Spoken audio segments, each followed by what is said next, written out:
안녕하세요. 인터넷 세상을 보이지 않게 움직이는 API들 끊임없이 데이터를 주고 받잖아요.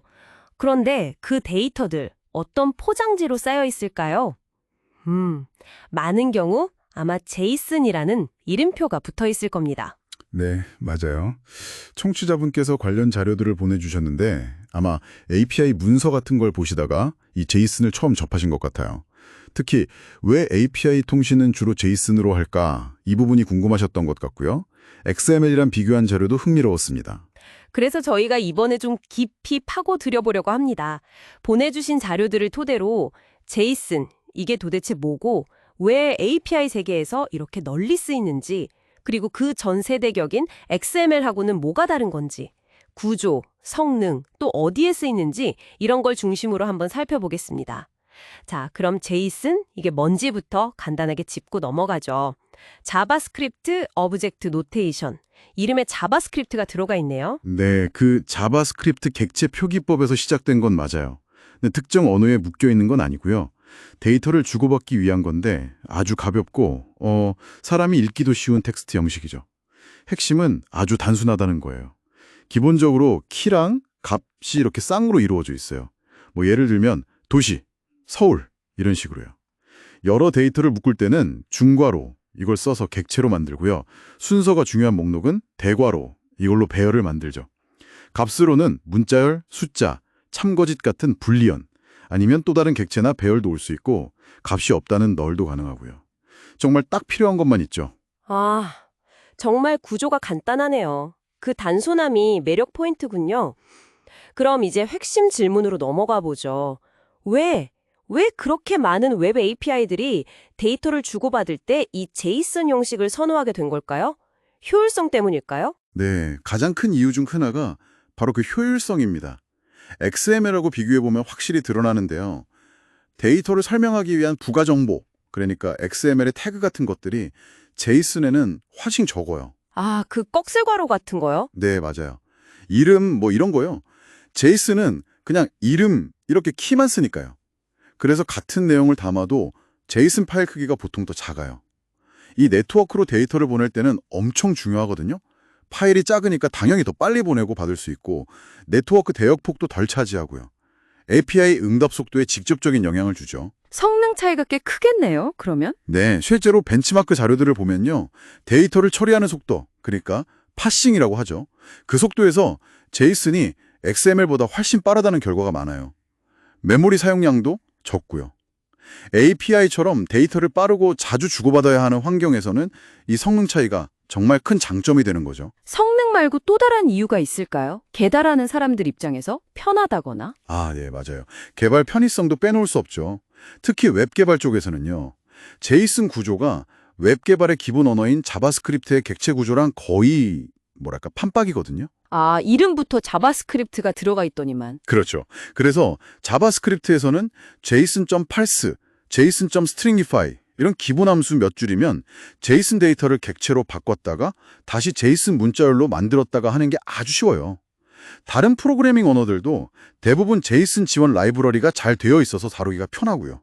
개발 속도가 빨라지는 거죠. 효율성의 개발 편의성까지 이 두 가지가 웹 API에서 제이슨을 선호하는 핵심 이유군요.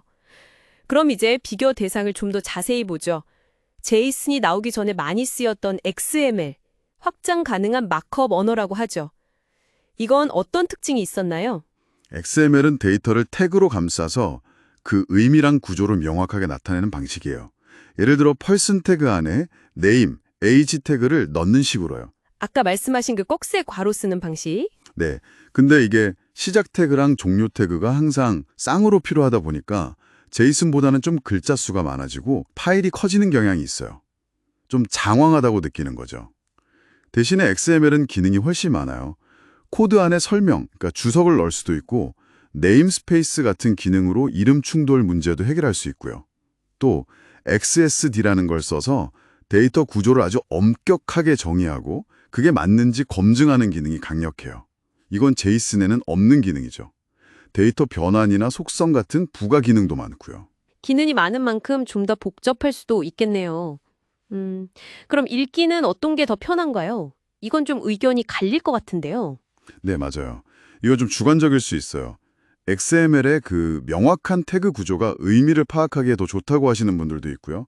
반면에 데이터가 좀 복잡하게 중첩될 때는 제이슨의 그 간결한 객체나 배열 구조가 한눈에 더 잘 들어온다는 의견도 많아요. 어떤 데이터를 다루느냐에 따라 좀 다를 수 있죠. 그렇군요. 그럼 요즘에는 각각 어떤 분야에서 주로 쓰이고 있나요? XML은 이제 잘 안 쓰이나요? 아니요, 그렇지는 않아요. XML은 여전히 그 강력한 기능들이 필요한 분야에서 많이 쓰입니다. 예를 들면 아주 복잡한 문서 구조를 표현해야 하거나 금융정보처럼 데이터 구조를 엄격하게 관리하고 검증해야 하는 경우에요. 또 오래된 시스템이랑 데이터를 주고받아야 할 때도 여전히 XML이 쓰이고요. 설정 파일 같은 데서도 볼 수 있고요. 반면에 제이슨은 말씀드린 대로 웹 API나 모바일 앱 통신, 실시간으로 데이터를 주고받는 그런 현대적인 웹 환경에서는 거의 표준처럼 쓰이죠. 가볍고 빠르니까요. 보안 쪽 얘기도 잠깐 나왔었는데 그건 어떤가요? 과거에 XML 파서들이 좀 더 복잡한 기능 때문에 특정 보안 공격, 예를 들어 XXE 공격 같은 거에 취약점이 발견된 경우가 있었어요. 제이슨 파서는 상대적으로 단순하니까 그런 위험이 덜하다는 인식이 있죠. 물론 어떤 형식을 쓰든 안전하게 쓰려면 개발자가 신경 써야 하는 건 마찬가지고요. 자, 그럼 정리를 한번 해볼까요? 청취자분께서 만약 API 문서를 보다가 제이슨 형식을 딱 마주쳤다면, 아, 이거 웹에서 데이터를 좀 더 빠르고 가볍게 그리고 개발하기 쉽게 보내려고 쓰는 거구나. 이렇게 생각하면 될까요?